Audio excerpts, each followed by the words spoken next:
پچھلی ویڈیو میں ہم نے دیکھا کہ بادشاہ پتھر کے شہزادے کی مدد کرنا چاہتا تھا تاکہ اس کو اپنی اصلی حالت میں لے آئے اور مچھلیوں کا راز جان سکے۔ اب بادشاہ اس سے ادھر ادھر کی باتیں کرنے لگا یہاں تک کہ رات ہوگی اور دونوں سو گئے۔ صبح سویرے بادشاہ جاگا اور اس نے اوپر کے کپڑے اتار دیے اور تلوار کھینچ کر اس جگہ پہنچا جہاں غلام تھا۔ اس نے دیکھا کہ وہاں چراغ اور قندیلیں اور عطریات اور روغن رکھے ہوئے ہیں۔ اس نے غلام کو ادھر ادھر تلاش کیا، اس کے پاس پہنچ گیا، ایک بار میں اس کا کام تمام کر دیا اور اسے اپنی پیٹھ پر لایا اور لے جا کر ایک کنویں میں ڈال دیا جو اس محل کے اندر تھا۔ پھر وہی واپس آیا اور غلام کے کپڑے پہن کر قبر کے اندر لیٹ گیا اور ننگی تلوار پر ہاتھ رکھ لی۔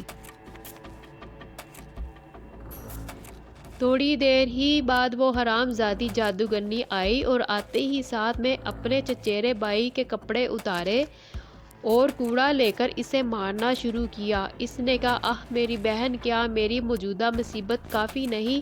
اے بہن میرے حال پر رحم کھا۔ اس نے کہا، ہاں جس طرح تو نے میرے اوپر رحم کھا کر میرے معشوق کو زندہ رکھا ہے۔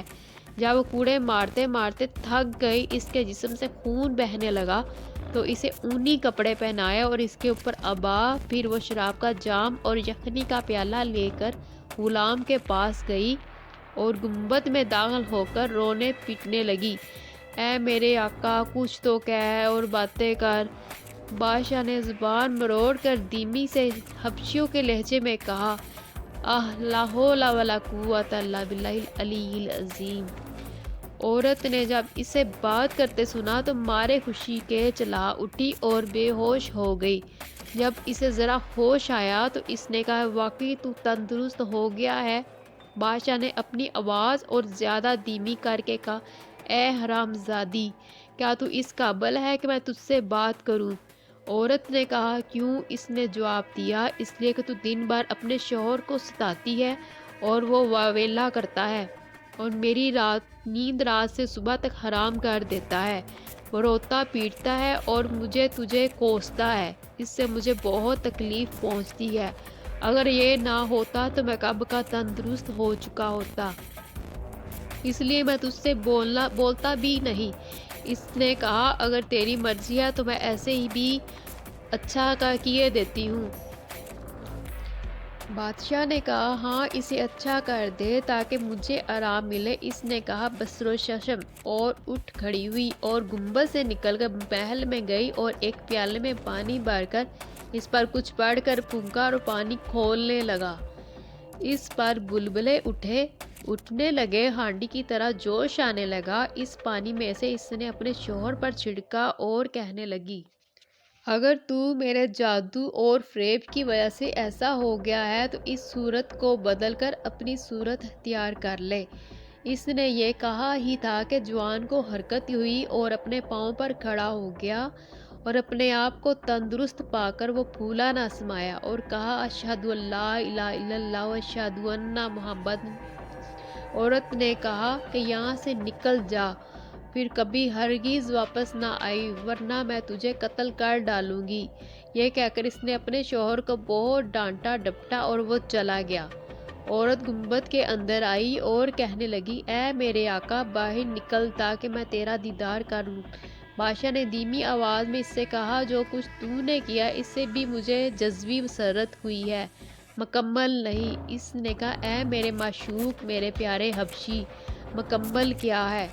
اس نے کہا، اے ملعونہ، تجھ پر خدا کی لعنت! وہ اس شہر اور چاروں جزیروں کے باشندے ہیں۔ ہر روز آدھی رات کو مچھلیاں اپنا سر نکال کر واویلا کرتی ہیں اور مجھے اور تجھے کوستی ہیں۔ اس وجہ سے مجھے بالکل چین نہیں آتا۔ جا ان کو جلد آزاد کر کے واپس آ اور میرا ہاتھ پکڑ مجھے اٹھا، کیونکہ اب میں کسی قدر تندرست ہوں۔ جب اس نے بادشاہ کی باتیں سنی اور وہ اپنے غلام سمجھ کر خوشی ہو رہی تھی، اس نے کہا، اے میرے آقا بسر و چشم۔ جب اس نے بادشاہ کی باتیں سنی اور وہ اسے غلام سمجھ کر خوش ہو رہی تو اس نے کہا، اے میرے آقا بسر و چشم، بسم اللہ، اور ماری خوشی کے اٹھ کھڑی ہوئی، تالاب کے پاس جا کر اس میں سے تھوڑا سا پانی پی لیا اب شہرزاد کو صبح ہوتی دکھائی دی۔ اس نے اپنی کہانی بند کی جس کا اسے حکم دیا گیا تھا۔ وہ ہر روز کا باتی سناتی تھی اور صبح ادھوری چھوڑ دیتی تھی جس سے اس کی جان بچ جاتی تھی۔ شہزادہ اگلی اس کہانی کو سننے کے لیے بے تاب ہو جاتا تھا۔ الف لالہ کو اگر شروع سے دیکھنا چاہتے ہو تو پہلی سٹوری سے اس کی پہلی ویڈیوز میں جائیں، لنک ڈسکرپشن میں مل جائے گا۔ اگر ویڈیو اچھی لگے تو لائک شیئر ضرور کر دیجیے اور آنے والی نئی ویڈیو کے لیے ہمارے چینل کو سبسکرائب کر دیں۔ ساتھ میں موجود گھنٹی کے بٹن کو ضرور دبا دیں، ہر آنے والی نیو ویڈیو کا نوٹیفیکیشن آپ کو مل سکے۔